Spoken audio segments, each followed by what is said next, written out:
deroppe. Ja, bare kør. Rasmus Madsen. Ja, hvornår? Hvad har vi i dag? Hvad dato har vi i dag? Sikkert den 28. Ja, den 28. 28. Længere frem med hovedet. Rasmus Madsen, 28. februar. Og så tager vi lige på engelsk, så du ikke bare slår verdensrekord Danmark.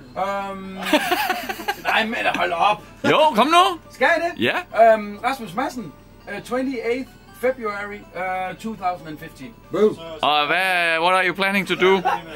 Ja. I'm intending to beat the world record in ice cold beer. Og hvor du må også lige sige, hvor vi er henne. In the shit, Denmark, Fyn, Curdy Mindy. How much is the world record? Nå, den var ikke ret meget. Hvad? Hvor meget er verdensrekorden? Den er 375.000. Er de så?